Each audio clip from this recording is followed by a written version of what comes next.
For most people today, money feels like a simple tool. It is something you earn, spend, save, or lose. It moves quietly in the background of daily life, rarely questioned at a deeper level. But for much of history, this was not how money was understood. To many of the world's most influential thinkers, money was never neutral. It was a force that shaped behavior, revealed values, and tested the inner structure of a person long before it ever measured wealth.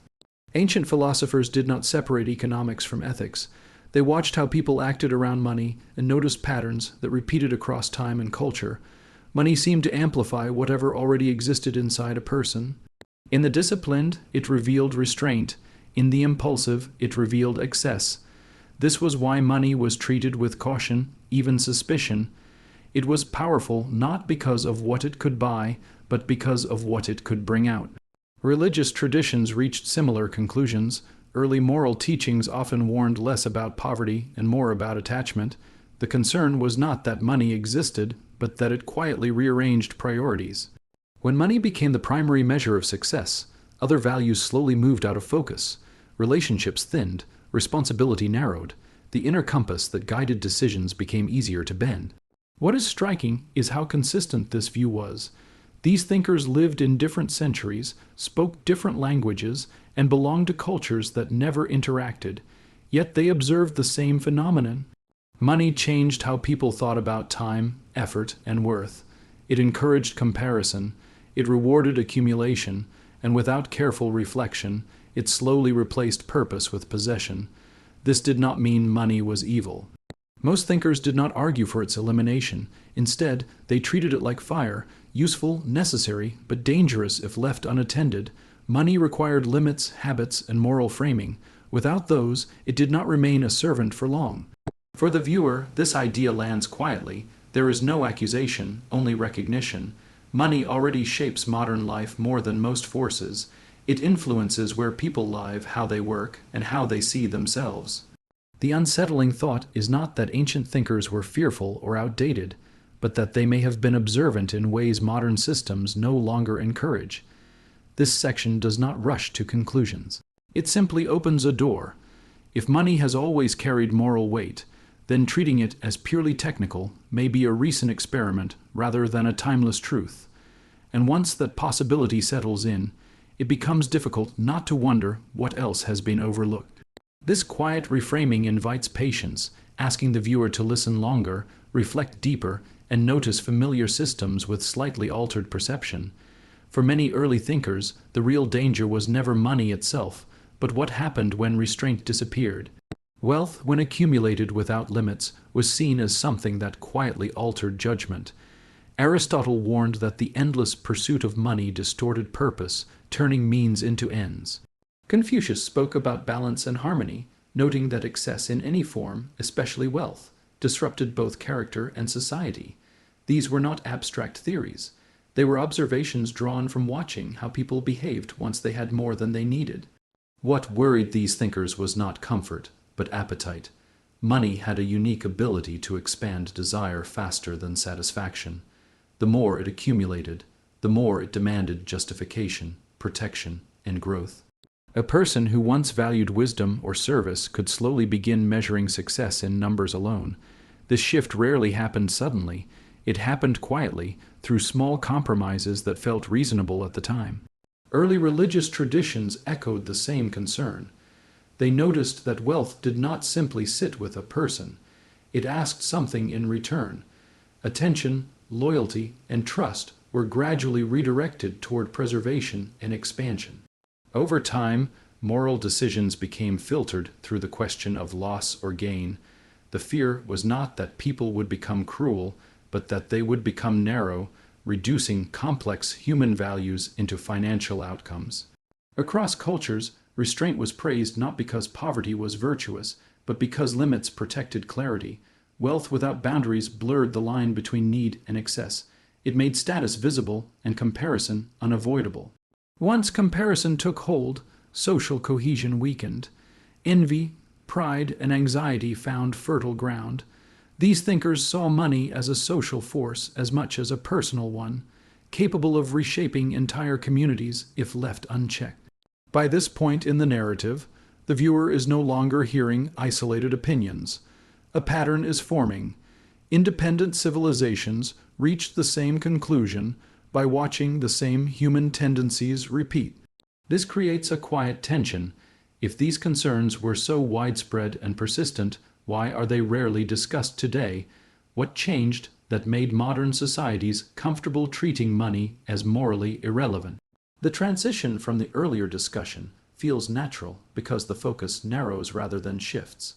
Money moves from being morally significant in theory to morally risky in practice.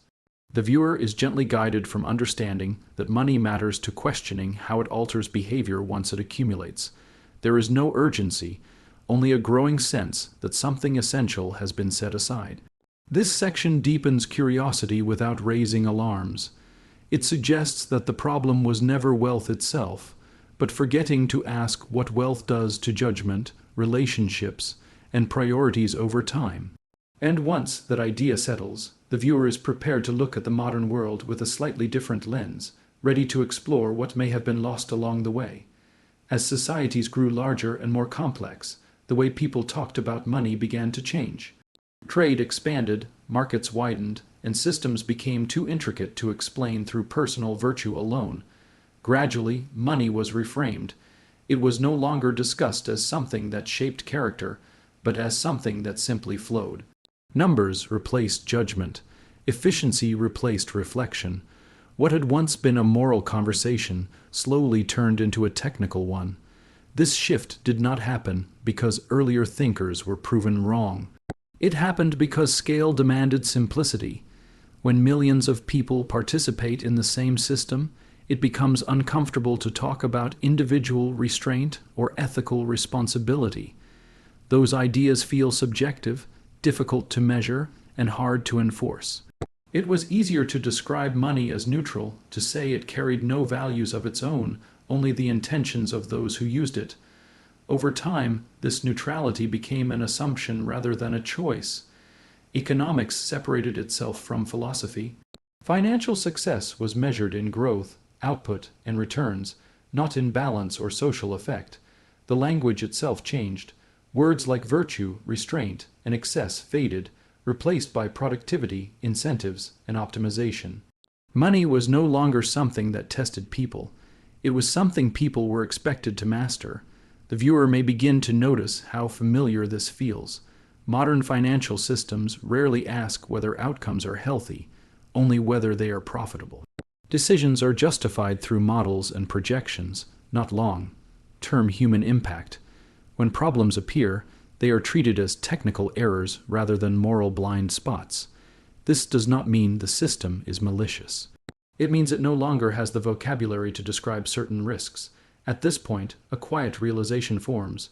Many financial crises, inequalities, and anxieties may not stem from ignorance or incompetence alone.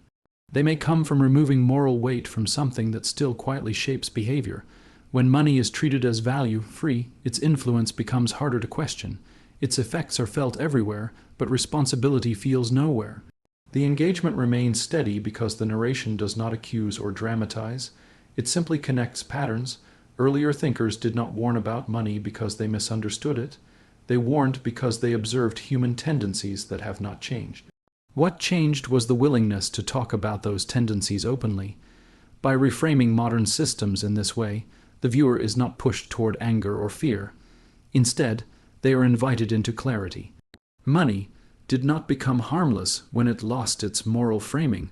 It became invisible, and invisible forces often shape behavior more powerfully than acknowledged ones.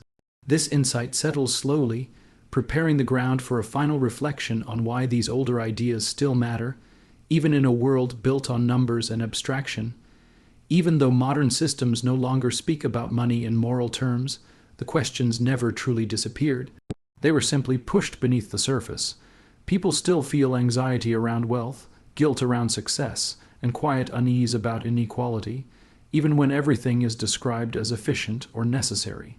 This is where older thinkers begin to matter again, not as authorities to obey, but as observers who noticed patterns we are still living inside. Their value lies in the way they framed money as something that interacts with human nature. They understood that systems do not remove responsibility, they distribute it.